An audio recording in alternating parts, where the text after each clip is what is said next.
दोस्तों, आज याद आ रही है मुझे एक घटना। मैंने बचपन से पढ़ा, हमारे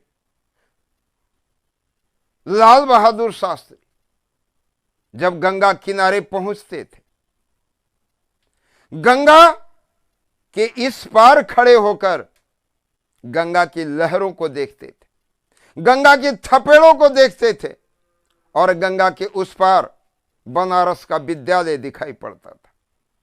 लाल बहादुर शास्त्री अगर गंगा की लहरों, अगर थपेड़ों से डर जाते तो जिस निर्धन परिवार से थे, शायद भारत के किसी कार्यालय में एक चपरासी भी नहीं बन पाते। लेकिन उनके अंदर में कैसी जुनून, कैसी उत्सुकता, कैसी तमन्ना और सफलता की कैसी ध्वनियां थी जो उस तरंगों को भुला देते थे।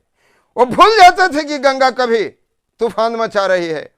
वो अपने वस्त्र को निकालकर, अपने कॉपी और किताब को लपेटकर, एक हाथ से तैरकर प्रतिदिन गंगा पार जाया करते थे बच्चे। और आप जानते हैं कि मात्र प्रधानमंत्री ही नहीं बने, बल्कि ऐसे प्रधानमंत्री बने थे जो भारत में एक नहीं हजारों प्रकार की समस्याएं थी। और उन समस्याओं का समाधान करते हुए जिस समय पाकिस्तान हमारे देश पर चढ़ाई किया था, विश्व की कूटनीतिज्ञ चाल भी भारत का साथ न देकर पाकिस्तान का साथ दे रही थी। लेकिन उस लाल ने हमारे भारत के मान, सम्मान और गौरव की रक्षा ही नहीं किया था, बल्कि अगर ताशकंद समझौते में, मैं बार बार कहता हूं, अगर उनकी साजिश के तहत हत्या नहीं होती तो भारत मेरा विश्व गुरु बन गया होता, भारत मेरा विश्व गुरु बन गया होता। तो मैं चाहता हूं दोस्तों कि भारत के हर गली में, भारत के हर घर में जवाहरलाल पले, लाल बहादुर शास्त्री पैदा हो, सुभाष चंद्र बोस पैदा हो, वीर भगत सिंह पैदा हो।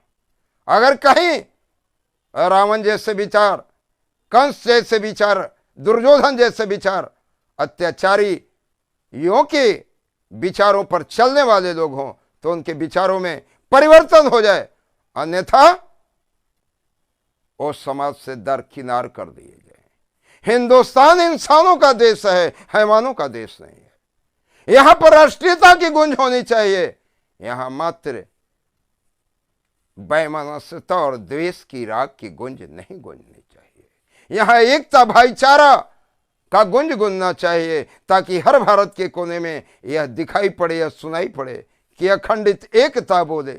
अरे अखंडित एकता बोले हमारे देश की भाषा, अखंडित एकता बोले हमारे देश की भाषा, सभी जगह हमारे देश का जय जयकारा हो। पूरे विश्व में भारत ही हर रूप में, हर स्वरूप में पहचान भारत की हो। लिखा भूगोल पर जुग ने हमारा चित्र बहुरंगा, वो लौट कर आए। भारत सा एक बालक भी पकड़ बनराज को लेता, हमारा वो भारत आए। जहां चंगेज की खूनी रंगी तकदीर फूटी थी, हमारा वो भारत देश। जहां विश्व विजयी सिकंदर की तलवार भी झुकी थी, हमारा वो भारत देश आए। जहां विश्व गुरु चाणक्य की नीतियां पूरे देश को ही नहीं, पूरे विश्व को एक मार्गदर्शन दिखाई थी, हमारा वो भारत आए। हमारे चंद्रगुप्त का वो भारत है जहां दूध की नदियां बहती थी। भारत में कोई चोरी शब्द का नाम नहीं जानता था, किसी के घर में किवाड़ नहीं लगते थे, सिकड़ियां नहीं लगती थी, ताले नहीं लगते थे। भारतवासी इतने ईमानदार और इतने सच्चे थे, हमारा वो भारत लौट कर आए। मैं चाहता हूं कि हमारे भारत की गलियों में आज मां और बहनें सुरक्षित होकर विचरण करें, उनका नमन करें। हम प्रकृति की गोद में हम इस तरह से शांत रूप में सोएं कि हम कहीं भी रहें, हमें अपने आप पर गर्व हो, पहचान हो, हम भारतीय हैं।